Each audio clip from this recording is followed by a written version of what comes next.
জনাব মুখলেসুর রহমান ন্যাশনাল ব্যাংকের নবগঠিত পরিচালনা পর্ষদের নির্বাহী কমিটির চেয়ারম্যান হিসেবে দায়িত্ব পালন করছেন।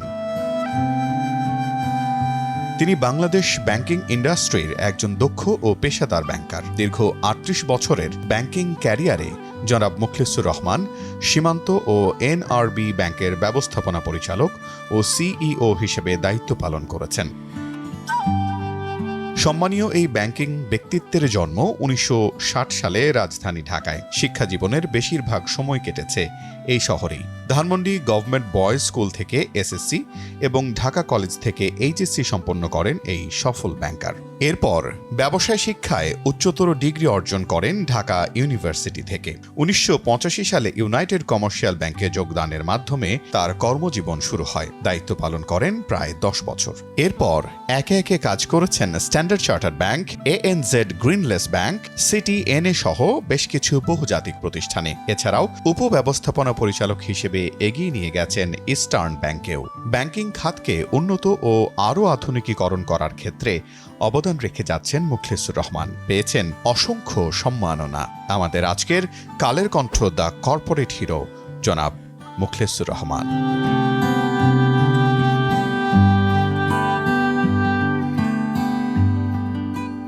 প্রিয় দর্শক, Kaler Kantho ডিজিটালের the corporate hero শোতে আপনাদের স্বাগত জানাচ্ছি। আমি ফারুক মেহেদি। এই অনুষ্ঠানে আমরা দেশের সেরা কর্পোরেট ব্যক্তিত্বদেরকে আমন্ত্রণ জানিয়ে থাকি। আমরা কথা বলি ব্যবসা, বাণিজ্য, অর্থনীতির নানা বিষয় নিয়ে। আজকে আমরা এরকম একজন অতিথিকে আমন্ত্রণ জানিয়েছি। তিনি ন্যাশনাল ব্যাংকের স্পন্সর ডিরেক্টর এবং নির্বাহী কমিটির চেয়ারম্যান জনাব মুখলেসুর রহমান। তিনি এনআরবি ব্যাংকের প্রতিষ্ঠাতা সিইও ছিলেন এবং সর্বশেষ তিনি সীমান্ত ব্যাংকের শীর্ষ নির্বাহী বা সিইও হিসেবে রিটায়ারমেন্ট করেছেন। তো চলুন আজকে আমাদের অতিথির সাথে একটু আলাপ করি।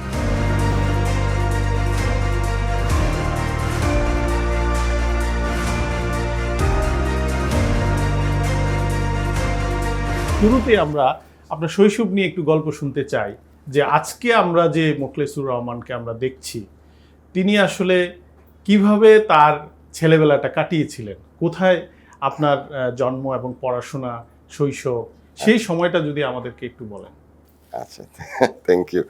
আসলে আমরা অনেক বড় পরিবার, আগেকার দিনের পরিবার। আমার বাবা ছিল যুগ্ম সচিব পাকিস্তান আমলে, এবং বাংলাদেশে স্বাধীনতার পরও উনি সরকারি কর্মকর্তাই ছিলেন এবং মিনিস্ট্রি অফ ফুডের ডাইরেক্টর ছিলেন এবং রিটায়ারমেন্ট করে ওখান থেকে। আমার জন্ম ঢাকাতে। আমরা ১৩ ভাই বোন। আমি ৭ ভাই ৬ বোনের মধ্যে নাম্বার 12, ভাইদের মধ্যে সবচেয়ে ছোট। তো আমার জন্ম আজিমপুরে। আজিমপুর থেকে যখন প্রাইমারি স্কুল, ওখানে লিটল অ্যাঞ্জেলস একটা স্কুল ছিল, সেখানে পড়ালেখা করি। তারপরে যুদ্ধের সময় ৭১ সালে আমরা আমাদের নিজেদের বাসা লেক সার্কাস কলাবাগানে চলে আসি। তো ওখানে এসে আমি ধানমন্ডি স্কুলে ক্লাস 6 থেকে, Dhanmondi government boys high school, ওখান থেকে ম্যাট্রিক পাস করলাম। এবং ওখানে আমি মেইনলি, তখনকার সময় তো ওই যে ক্লাস 9-এ উঠলেই you have to choose the commerce, arts, science. তা আমার কমার্সের প্রতি একটা দুর্বলতা ছিল, তা আমি কমার্স নিলাম। তো ওখান থেকে ম্যাট্রিক করলাম। ম্যাট্রিক পাস করার পর ঢাকা কলেজে ভর্তি হলাম। ঢাকা কলেজেও কমার্স। ঢাকা কলেজে 78 ব্যাচ ছিলাম আমরা।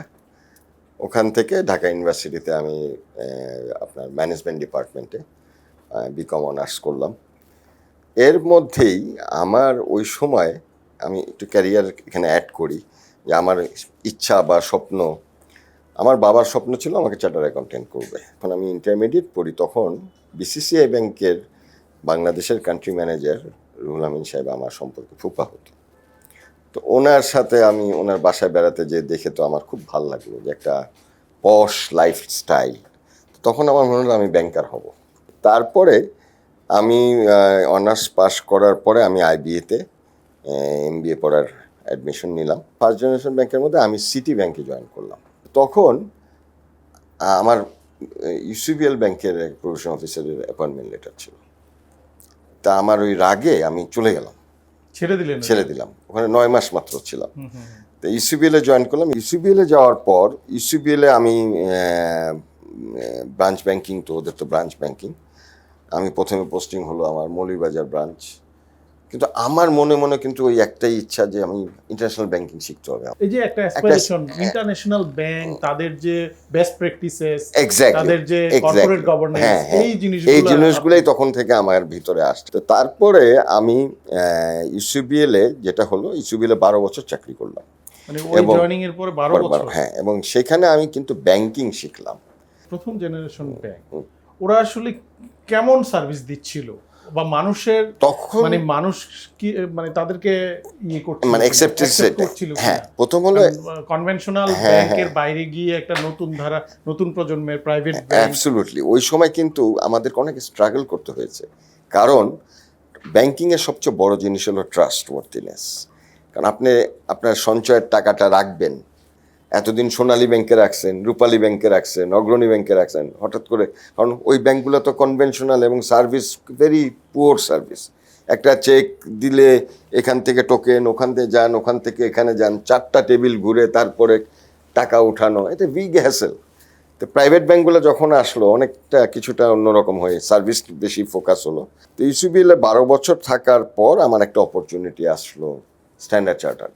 আচ্ছা, তো তখন স্ট্যান্ডার্ড চার্টার্ডে জয়েন করলাম, কিন্তু জয়েনিংটা আমার আপনি একটু, যখন ইউসিবিএল এ যে 12 বছর কাজ করলেন, ওই আপনার তখন ক্যাপাসিটি, কোন ক্যাপাসিটিতে? আমি ব্রাঞ্চ ম্যানেজার ছিলাম, এসপিও লেভেলে ছিলাম। কিন্তু আমার যে 12 বছরের যে এক্সপিরিয়েন্সটা, এটা বিদেশি ব্যাংক খুব একটা কাউন্ট করে না।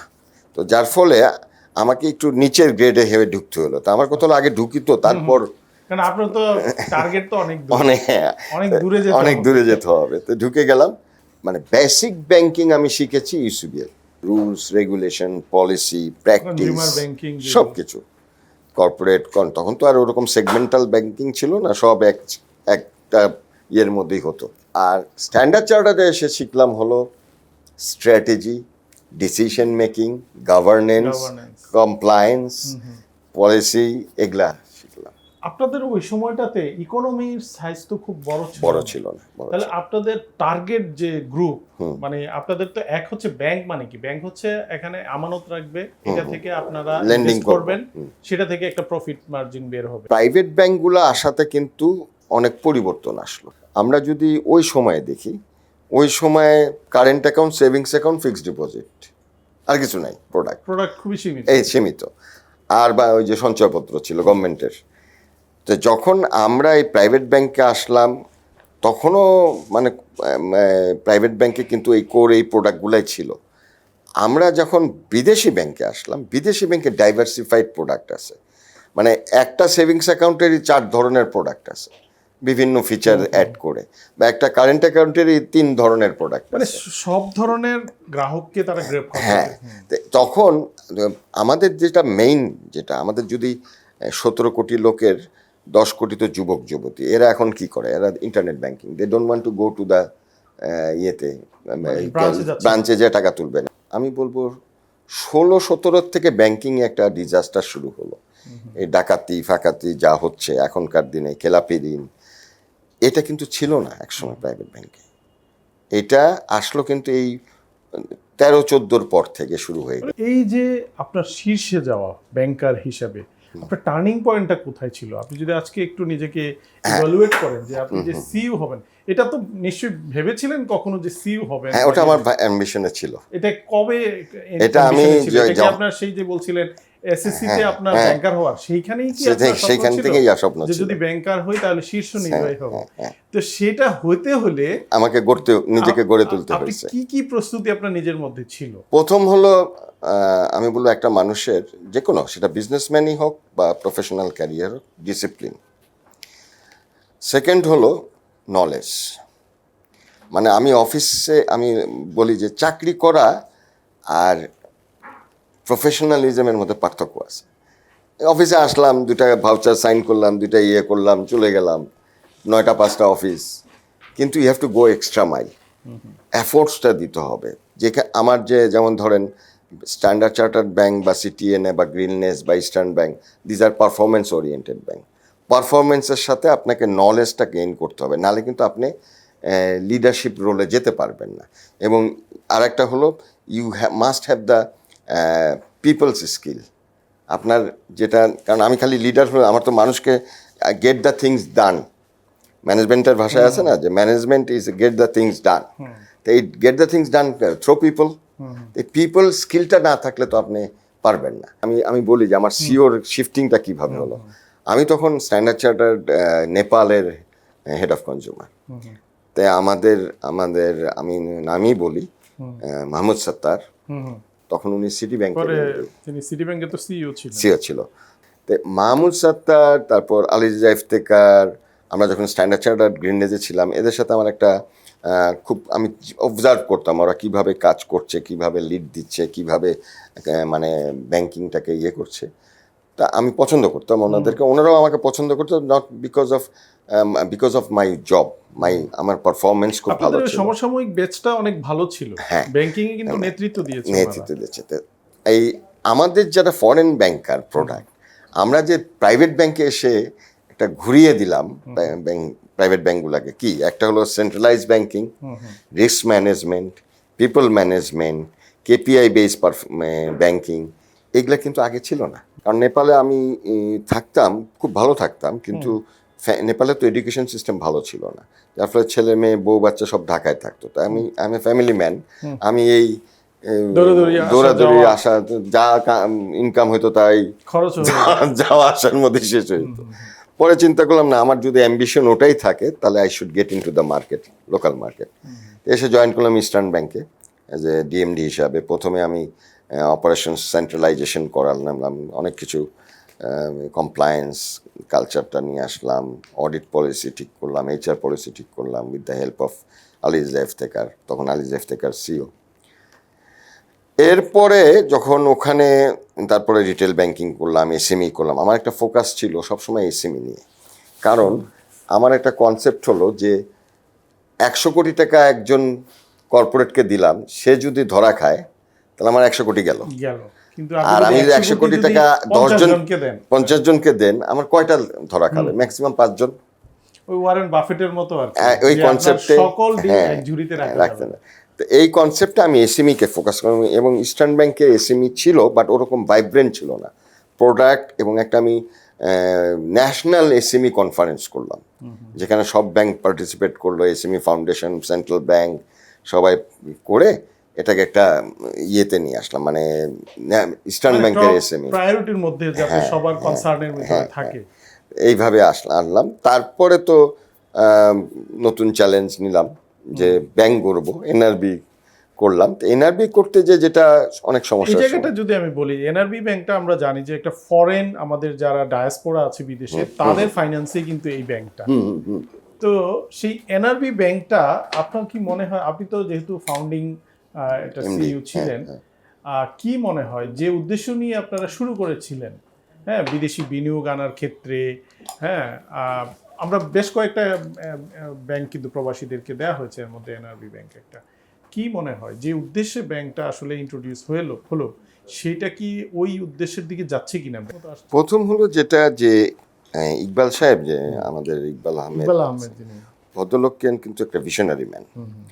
উনি যখন চেয়ারম্যান হিসাবে উনি দায়িত্ব নিয়ে ব্যাংকটাকে আমাকে নিয়ে আসলো, এবং ওনার ভিশনটা এক্সিলেন্ট ছিল যে ফরেন ডায়াসপোরা এরা আসবে, ইনভেস্ট করবে, আমরা আরও এনআরবি রেমিটেন্স বুস্ট আপ করবো, মানে it's a win win situation for the both side.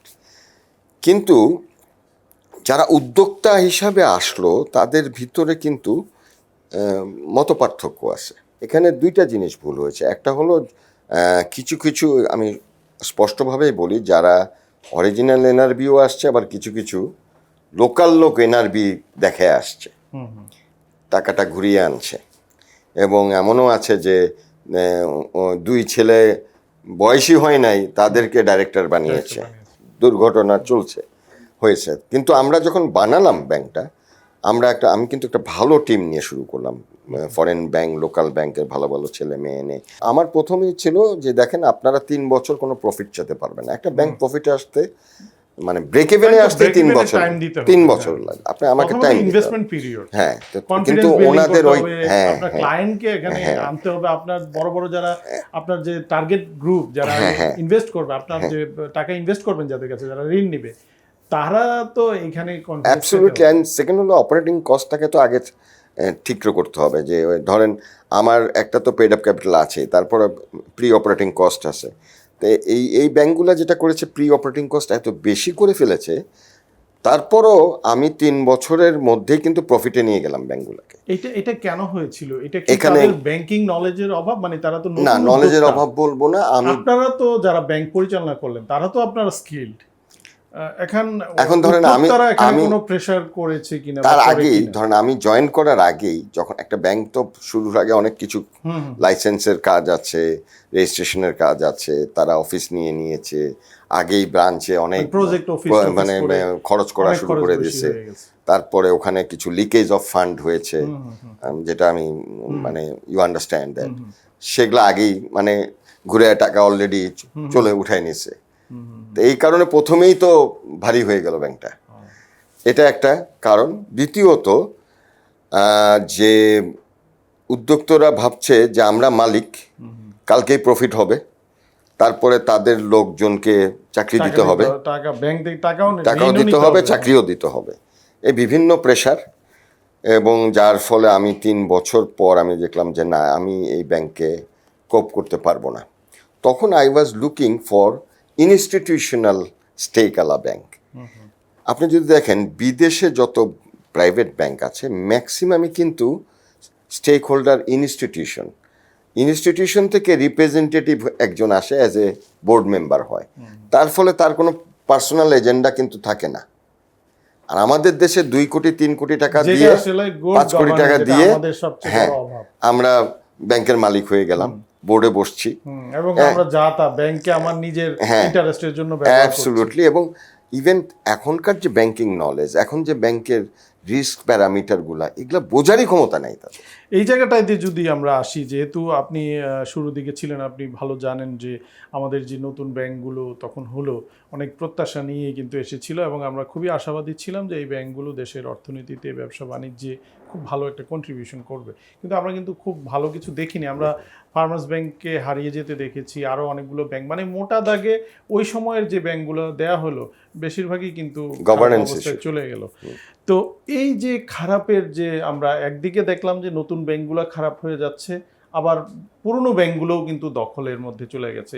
এই যে কাপল অফ ইয়ার্সের মধ্যে আমরা ব্যাংকিং খাতে যে করাপশন বলেন, যে টাকা লুটে নেওয়ার যে একটা প্রতিযোগিতা দেখলাম, এইটা আপনি একজন সিনিয়র ব্যাংকার এবং দীর্ঘদিন কমপ্লায়েন্ট ব্যাংকিং করেছেন, সেই জায়গাটাতে আপনার কি মনে হয় কোন জায়গাটাতে আমাদের ঘাটতির কারণে এই জিনিসটা প্রথম হলো, আমি শুরু থেকে আসি, যে সেন্ট্রাল ব্যাংক যাদেরকে দিয়ে ব্যাংক বানাচ্ছে, একটা আন্ডার প্রেশার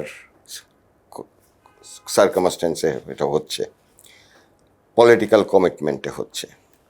আমাদের দেশে এতগুলো ব্যাংক দরকার নেই, এটা থামস রুল, মানে আমার এত ব্যাংকের প্রয়োজন নেই। ব্রাঞ্চ বাড়ান, আপনি অল্টারনেট চ্যানেল বাড়ান, প্রোডাক্ট বাড়ান, কিন্তু প্রতি সরকারি, এই আপনি বিএনপি বলেন, আওয়ামী লীগ বলেন, প্রত্যেকেই ব্যাংক দিছে, আওয়ামী লীগ বেশি দিছে।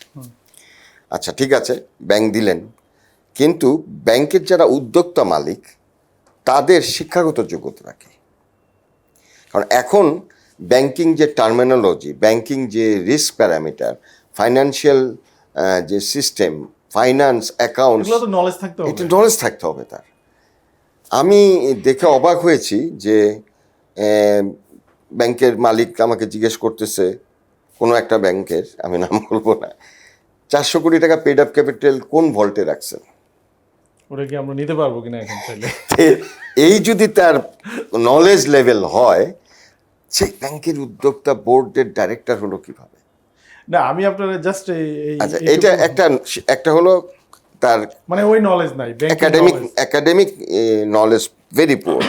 সেকেন্ড আসেন যে সে ভাবছে আমি 10 কোটি টাকা দিছি, আমি কবে টাকাটা উঠাবো। আচ্ছা, এটা হলো একটা উদ্যোক্তাদের বা বোর্ডের কাহিনী। এবার আসেন ম্যানেজমেন্টের কাহিনী। এমডির চাকরি কি? কন্ট্রাকচুয়াল, 3 বছর বা 2 বছর রিনিউয়াল হবে। এমডির কতটুকু ডেডিকেশন থাকবে to own the bank and develop it? Is a contractual employee, then চিন্তা করবে আমার 2 বছর হলে আপনার আমার কোন হচ্ছে রকম যেতে হবে। বেতনটা পাই, বোনাসটা পাই, তারপর জামুগা। অথবা থাকতে হইলে ওই বোর্ডকে আমাকে তেল মালিশ করে থাকতে হবে। আমি কিন্তু এইভাবেই কথা বলি। তো তেল মালিশ করে থাকতে হবে, এটা যদি থাকতে হয় তখন তাকে কম্প্রোমাইজ করতে হবে। যেমন ধরেন আমার সম্বন্ধে কমপ্লেন করা হয়েছে, আমি এনআরবি ব্যাংক নিয়ে বলি, এমডি আমাদের কথা শুনে না।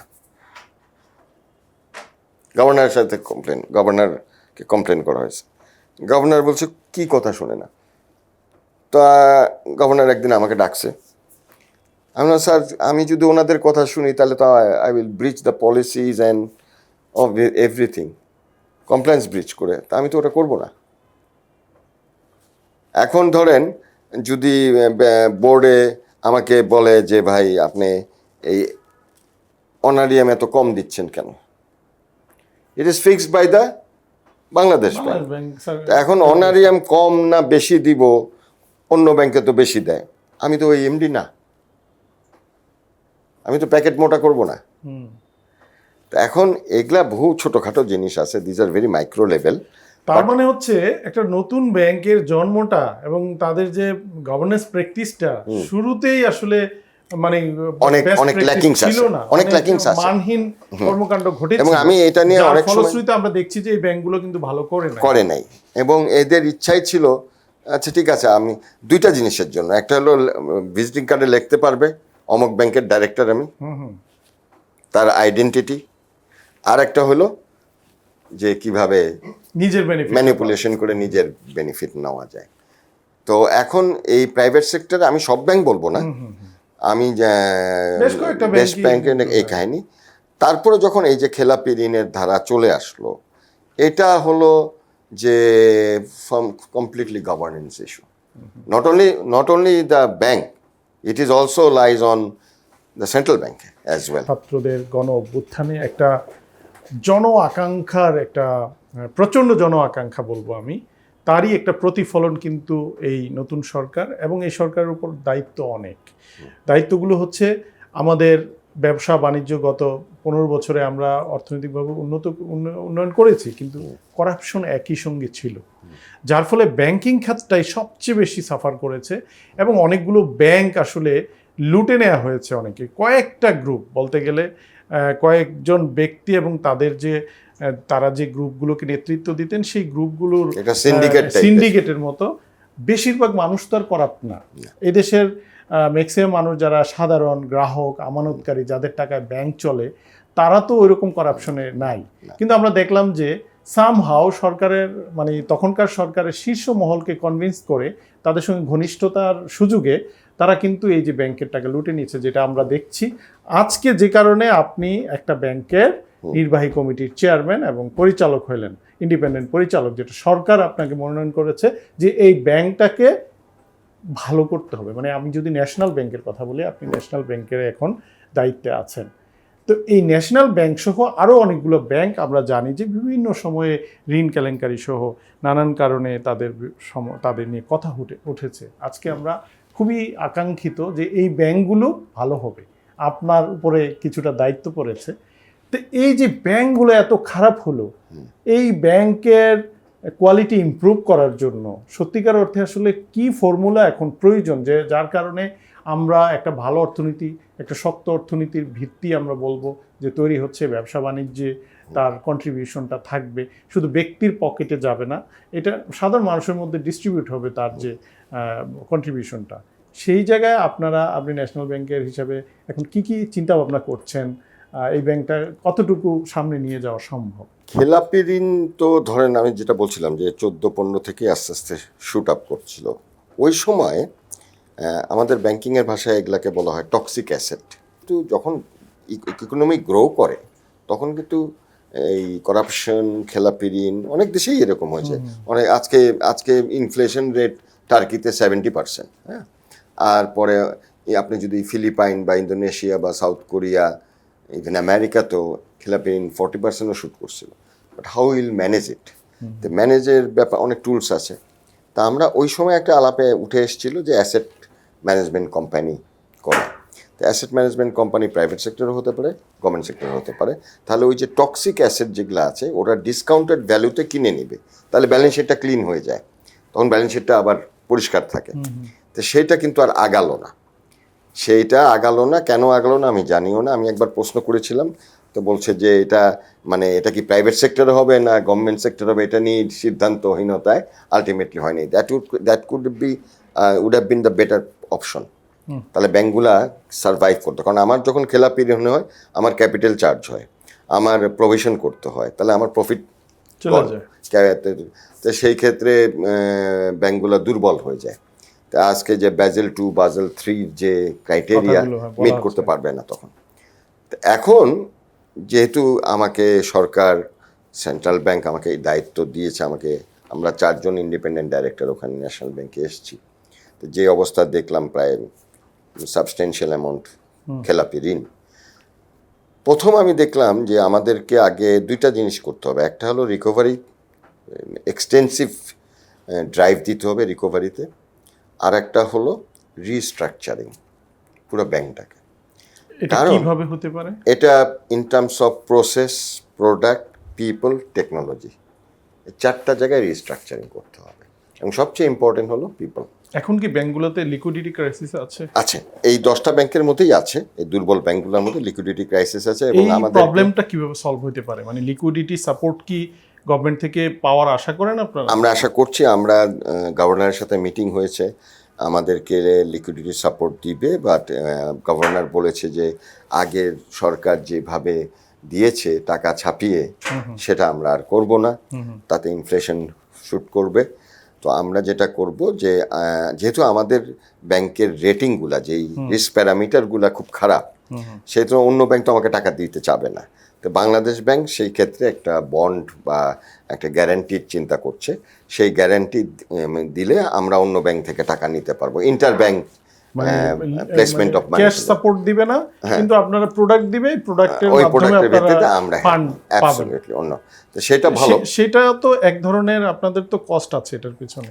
না, এটা তো ব্যাংক, এটা তো ধরেন আমার কাছে আজকে ক্যাশ নাই, আমাকে হয় কল মানি থেকে নিতে হবে, নয় প্লেসমেন্ট থেকে টাকা আনতে হবে, কিন্তু আমাকে কেন দিবে? আজকে যদি ধরেন আমি সিটি ব্যাংকের কাছে চাই বা যেগুলো ভালো ব্যাংক, ব্র্যাক ব্যাংক, বলবে তুমি তো টাকা দেওয়ারই ক্ষমতা নাই তোমার, ফেরত দেওয়ার, তোমার তো ব্যালেন্স শিটের অবস্থা খুব খারাপ। তো সেই ক্ষেত্রে গ্যারান্টি দিবে সেন্ট্রাল ব্যাংক। আর আমরা সেই আপাতত লিকুইডিটি ক্রাইসিসটা তো এটা টেম্পোরারি, এটাকে এই প্রথম টেম্পোরারি কথা তো একটা কনফিডেন্স বিল্ডিং করা, যে কনজিউমার মানে ক্লায়েন্ট যারা, তারা যেন ফিরে আসে ব্যাংকে। হ্যাঁ, এবং টাকাটা আমি তার চেকটা অনার করতে পারি। হ্যাঁ হ্যাঁ, এটা কিন্তু ওই পদ্মা ব্যাংকের বেলাও হয়েছিল, এবং পদ্মা ব্যাংকের সময় কিন্তু আপনার খেয়াল আছে ফার্মার্স ব্যাংক কয়েকটা ব্যাংক 700 কোটি টাকা দেওয়ার পরে সেটা আবার রিভাইভ হলো, তারপরে আবার এটা নষ্ট হলো। এখন এখানে যেটা হলো স্ট্রাকচারিংটা ইজ ভেরি ইম্পর্টেন্ট, এবং right man in the right place, এবং যারা কিনা আমাদের যে basic concept of banking globally, business এক সাইডে থাকবে, সাপোর্ট ফাংশন এক সাইডে, মাঝখানে রিস্ক। তো এখানে একদম লেজে গোবরে মেঘে, যে বিজনেসও দেখে সেও রিস্কও দেখছে, সেও তাহলে তো কম্প্রোমাইজ হবে। জিনিসগুলো আপনারা এখন অ্যাড্রেস করবেন, যার ফলে এই ব্যাংকটাকে আসলে কমপ্লায়েন্ট ব্যাংক হিসেবে তৈরি করার চেষ্টা করবেন। শিক্ষার হার বেড়েছে, এখানে টেকনোলজি নলেজ নিয়ে আমাদের তরুণরা এগিয়ে যাচ্ছে, কাজের জায়গাগুলো হয়তো ওইভাবে এখনো প্রসারিত হয় নাই, কিছু দুর্বলতা আছে। আমাদের তরুণ জনগোষ্ঠী এখনো অনেক, প্রায় 25 লক্ষ আমাদের তরুণ শিক্ষিত জনগোষ্ঠী বেকার আছে। তো এই জায়গাটাতে আপনি ব্যাংকের সিইও ছিলেন, ব্যাংক পরিচালনা আপনার দীর্ঘ অভিজ্ঞতা, আপনার কি মনে হয় আমাদের যে তরুণদের, তাদের কি চাকরির পেছনে ছোটা উচিত নাকি উদ্যোক্তা হওয়া উচিত? আমি বেসিক্যালি আই বিলিভ যে কোনো ডেভেলপ কান্ট্রি, আপনার চায়না বলেন, তাইওয়ান বলেন, হংকং বলেন, সবাই কিন্তু উদ্যোক্তা দিয়ে উঠেছে। SME, small and medium enterprise, বা মাইক্রো থেকে এমএসএমই, এই জায়গাটা আমাদেরকে ফোকাস করতে হবে। তো এখানে যেটা চ্যালেঞ্জ, যেটা আপনি ধরেন একটা কোম্পানি করতে চাচ্ছেন, একটা আইটি কোম্পানি, আপনার পুঁজি নেই, আপনার 20 লাখ টাকা লাগবে, আপনি ব্যাংকের কাছে আসেন, আমরা দিব না।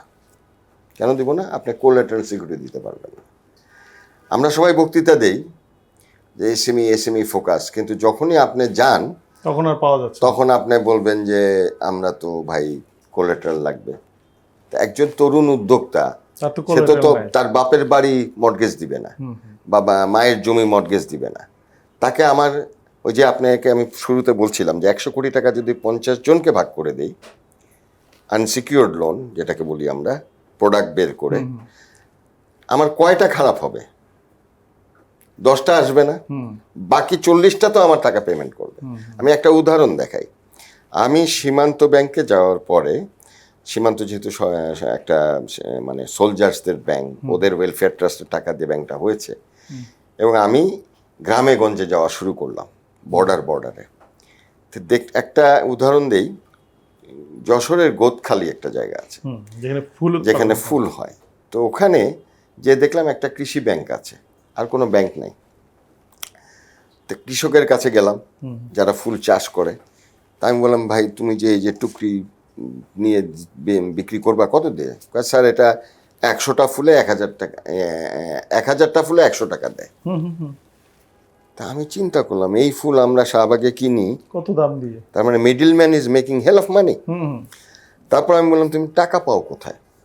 কয় স্যার এই ব্যাংকে গেলে তো 1000-100 টাকা ঘুষ চায়, আবার 3 মাস লাগে তার অনুমোদন আসতে, তা আমার তো সিজনই চলে যায়। তাহলে কার কাছ থেকে নাও? কয় স্যার দাদন আর নয় এনজিও, উচ্চ সুদে নিচ্ছে। তো তখন আমি ওইখানে একটা ব্রাঞ্চ দিলাম, ছোট্ট একটা গ্রামের ব্রাঞ্চ দিলাম 4 জন নিয়ে। আমাদের দেশের মাইন্ডসেটে এমন, যেটা এখন যেটা বাংলা ব্যাংক করেছে সাব ব্রাঞ্চ, 4 জন লোক নেই, কারণ এখন তো সব কম্পিউটারে, নাথিং ইজ ফিজিক্যাল, কিছু নাই, যাচ্ছে না। তো এখন ওইখানে আমি 4 জনতে ব্যাংক দিলাম। এই মডেলটাই কিন্তু পরে বাংলাদেশ ব্যাংক এই সাব ব্রাঞ্চ চালু করলো। Agent banking is different. তো এখন এরপরে আমি বিভিন্ন জায়গায় যে এরকম ব্রাঞ্চ দিলাম, ছোট ছোট ব্রাঞ্চ, রুরাল ব্রাঞ্চ বলি আমি। একদিকে আপনার কস্ট ইফেক্টিভ, অন্যদিকে সার্ভিসটা একদম এবং আরেকটা জায়গায় গেলাম, হ্যাঁ, কুষ্টিয়ার একটা মানে বর্ডার এলাকা, হ্যাঁ, নামটা আমার এখন মনে আসছে না। ওখানে দেখি একটা অগ্রণী ব্যাংক আছে। তা আমি চিন্তা করলাম ওখানে আবার মার্কেটও আছে, এবং ওখানে লাইফস্টাইল দেখি খুব ভালো, বাড়িঘর পাকা। আমি ভাবলাম বোধহয় এটা কি এই বর্ডারের কারণে গরু আর ইয়ের জন্য। পরে দেখলাম না, ওখানে রেমিটেন্স আসে। এবং ওই ব্রাঞ্চে ওই ছোট্ট ব্যাংকটায় 18 কোটি টাকা ডিপোজিট, তার 60% ইজ রেমিটার। তো ওখানে আমি একটা ব্রাঞ্চ দিলাম। এবার আসি উদ্যোক্তা। তা আমি দেখলাম যে ইনফর্মাল মহিলারা কাঁথা বানাচ্ছে, কেউ 4টা ছাগল পালছে বা গরু পালছে, 20,000 টাকা তার মূলধন দরকার বা 30,000। তা আমি একটা প্রোডাক্ট বের করলাম নারী শক্তি কার্ড দিয়ে। এটার হাইয়েস্ট লিমিট হলো 2 লাখ টাকা, কোনো কোলাটেরাল সিকিউরিটি লাগবে না, আর ওই একটা গ্যারান্টার লাগবে। গ্যারান্টার মানে লোকাল যে আছে তার একটা ইউনিয়ন সার্টিফিকেট, সে যে ব্যবসা করে, এই। কারণ তার কাছে তো ব্যাংক স্টেটমেন্টও নাই, ওই যে তার বইয়ে যে লিখেছে জমা খরচ, এটার উপর বেস করে কাউকে 20,000, কাউকে 30,000।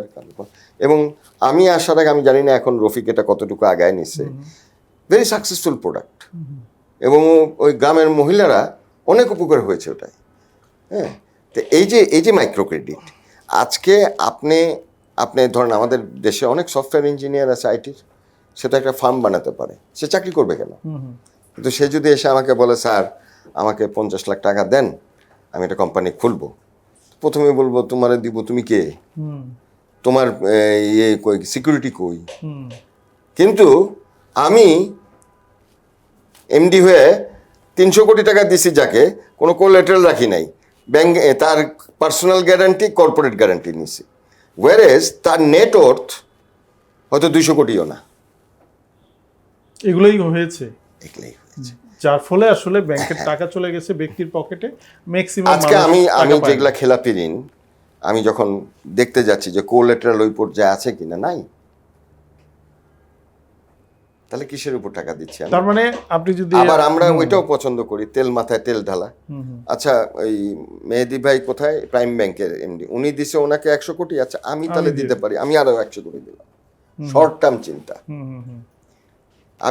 আমি যখন কনসালটেন্ট হলাম, একটা কেস হ্যান্ডেল করছিলাম, মানে, এবং তার 2000 কোটি টাকা সুদে আসলে ক্লাসিফাইড হয়েছে খেলাপি, প্রায় 1200 থেকে 1300 কোটি টাকা দিছে 18টা ব্যাংক। আচ্ছা, এখন তা আমরা সিন্ডিকেটেড ব্যাংক ইয়া না লোন আলাদা আলাদা করে আচ্ছা, দিচ্ছে, কিছু সিন্ডিকেশনও আছে। তা আমি দেখলাম যে তার যে ক্যাশ ফ্লো, আমরা তো ক্যাশ ফ্লো বেসিসে চিন্তা করি, সেলস যেটা, এই অনুযায়ী তাকে এত টাকা দেওয়া ঠিক হয়নি। এখন সে আটকে গেছে। তো একজন এই ভালো ব্যাংকার কি এটা পারে যে এই জিনিসগুলো এটাই বিবেচনায় এখানেই না তো নিয়ে- আপনার দক্ষতা, মানে এমডির দক্ষতা এবং বা এমডির অ্যানালাইটিক্যাল অ্যাবিলিটি, যে না আমি একে এর বেশি দেওয়া যাবে না। তার যে কিন্তু আমি ওই যে আউটলুকিং থেকে সে আমার যে decisionটা শর্ট নেবে। টার্ম চিন্তা, আমি 3 বছর থাকবো, প্রফিটটা দেখাবো, ডিভিডেন্ডটা দেখায় বোনাসটা নিয়ে চলে যাবো।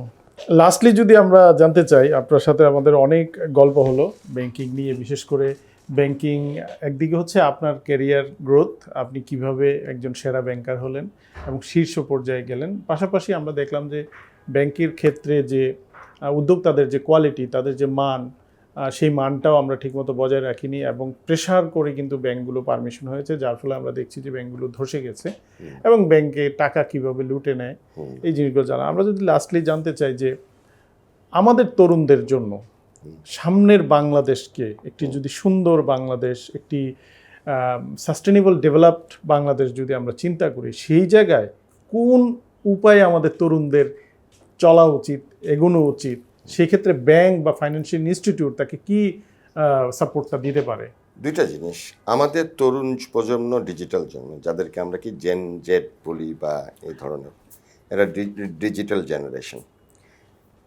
সেকেন্ড হলো এরা, মানে আমাদের তরুণের ভিতরে যেটা আমাদের মাননীয় উপদেষ্টাও, প্রধান উপদেষ্টাও কিন্তু একটা কথাই বলছে, সবাই চাকরির জন্য চিন্তা করেন না।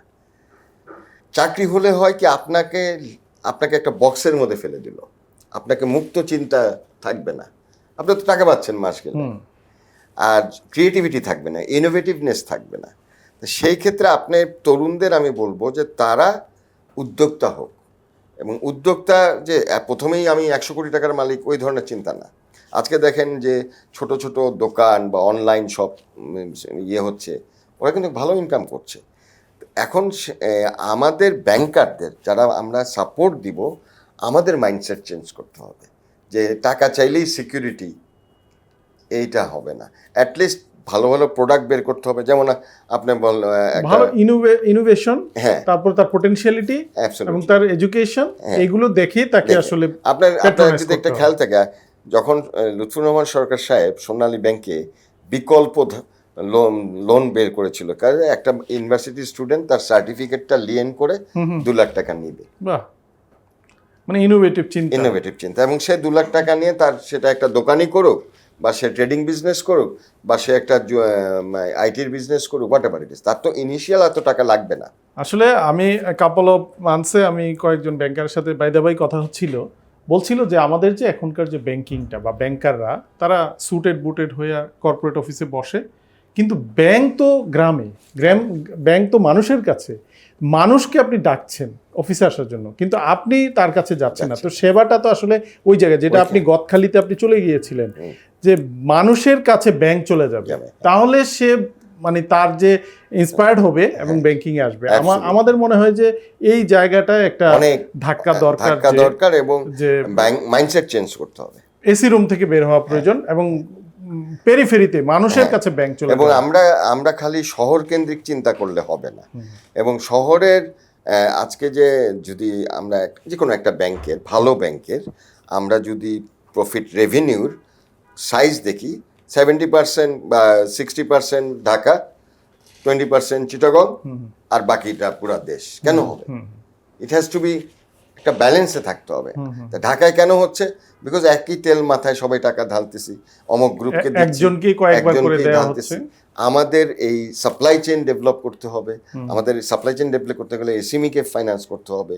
এসএমইতে আমার হিউজ অপরচুনিটি, কিন্তু আমি ওই যে মাইন্ডসেট, না, এটাকে বলা হয় ইঞ্জিন অফ দ্য ইকোনমি হতে পারে যদি আপনার এসএমই কে আপনি শক্তিশালী করেন, কারণ এখানে তো মাইক্রো লেভেলে প্রত্যেকটা মানে ব্যক্তি একটা উদ্যোক্তা, তাকে যদি আপনি ডেভেলপ করেন, তার মাধ্যমে আরো 5 জন হবে, এইভাবে এখন একটা গ্রুপের কাছে এমপ্লয়মেন্ট জেনারেশন হচ্ছে, এটাই। তো মুখলেস ভাই, আপনার সঙ্গে অনেক আলাপ হলো ব্যাংকিং খাত নিয়ে, আপনার ক্যারিয়ার নিয়ে, আমাদের খেলাপি ঋণ নিয়ে, আমাদের ব্যাংকিং যে স্ট্রাকচার, তারপরে তার যে এখন আপনি যে বড় দায়িত্ব পেয়েছেন রিফর্ম, আমরা যে সার্বিকভাবে রিফর্মের কথা বলছি, বর্তমান সরকার একটা বড় রিফর্ম নিয়ে এগোচ্ছে। আমরা গতকালকেই মাননীয় প্রধান উপদেষ্টার বক্তব্য শুনেছি, সেখানে তিনি 6টি কমিশন করার কথা বলেছেন, সংস্কার কমিশন। সেটা খুবই আশাবাদী হওয়ার মতো বিষয় যে আমরা বাংলাদেশ একটা নতুন সম্ভাবনা এবং আগামী দিনে একটা টেকসই ডেভেলপমেন্ট হতে পারে বাংলাদেশের জন্য, সেই রকম একটি আশার চিত্র কিন্তু আমরা দেখতে পাচ্ছি আপনার এই আলোচনা থেকে। আমরাও আশা করি এই যে আমাদের যারা দর্শক আছেন তারাও এই জিনিসটা এবং এখানে কিন্তু আরেকটা জিনিস আমি একটু বলি। অসংখ্য ধন্যবাদ। আমি আরেকটা বলি, এখানে সবাইকে কাজ করতে হবে। জি, এখানে মানে আমাদের ভিশন আছে, কিন্তু আমি কাজ করলাম না তাহলে হবে না। মানে যার যার নিজের অবস্থান থেকে অবদানটা রাখতে হবে এবং মাইন্ডসেট চেঞ্জ করতে হবে। জি, আপনাকে অসংখ্য ধন্যবাদ। Thank you very much. আমরা দীর্ঘ আলোচনা করলাম ব্যাংকিং খাতের কমপ্লায়েন্স নিয়ে। প্রিয় দর্শক, এতক্ষণ আমাদের সাথে ছিলেন খুবই সিনিয়র ব্যাংকার এবং আমরা যাদেরকে এই অর্থনীতি, ব্যবসা বাণিজ্য এবং কর্পোরেট জগতের সেরা মানুষ মনে করি, মুখলেসুর রহমান। আজকে এখানেই শেষ করব। দেখা হবে আগামী পর্বে দ্য কর্পোরেট হিরো শোতে। সে পর্যন্ত ভালো থাকবেন, সুস্থ থাকবেন। ধন্যবাদ।